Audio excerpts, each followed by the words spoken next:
And bottom line is going to come down, what's in the best interest of this baby? If this baby only has, okay, I don't have a heart rate.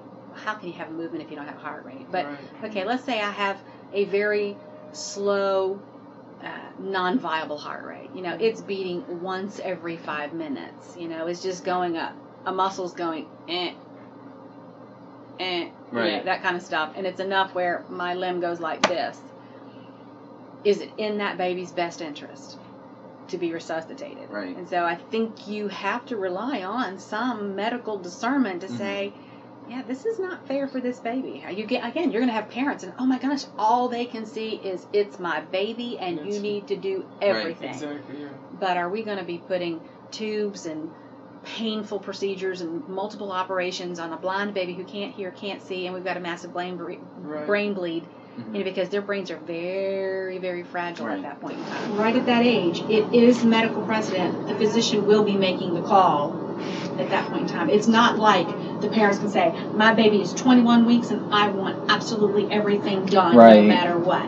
No, that's when the medical healthcare provider steps in and says, no, it is not in the best interest of this baby. It is torture. We're not going to do that for this baby. If we're at 23, our hands are tied. We really have to give it a good shot. Medical science was pushing that envelope. Okay, we've gotten it down to 23. Can we get it down to 22 and 5? Can we get it down to 22 and 22 and 4 days? Can we get it down to 22 in 1 day? You know, where is that? Boom! It stopped at 23. Okay. You know, about that time frame, it stopped. We cannot go below 23 and have any kind of quality of life whatsoever. I would say enough is enough. But you see, I can only speak for myself. I'm not had a child that has gone through what this little baby is going through. So I can't say, but from a medical background, I'd say, look, this is enough. My child's suffering, stop it. But from a parent's point of view, who's not been through the medical, has any medical background, it's very, very difficult. It's like killing your own child, you know. And when parents make a decision, they have to live with it for the rest of their lives. 21 years ago, her daughter Heather was born at what was then the very limit of viability, 26 weeks gestation.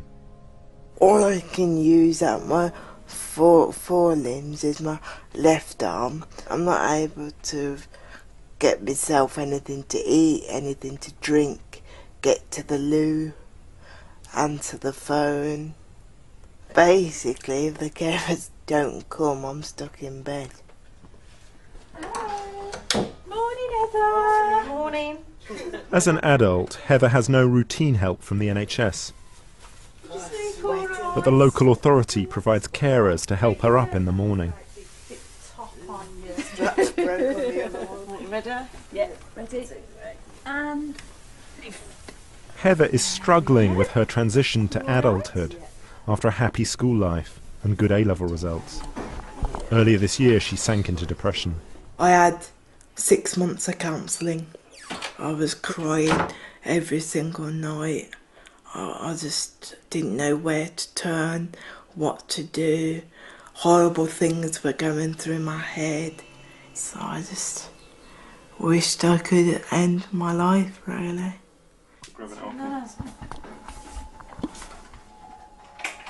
Is this as far as my life's gonna go? You know, there's obviously nothing else out there for me, so what's the point, really? I have to use my profession, you know, to the best of my ability. You can't let emotion get into it, but sometimes it does. And you go to the cupboard and you have a good cry and whatever it is. It does affect you, but it's something that you have to suppress. Could you just imagine if all nurses started blottering? You'll never get any work done.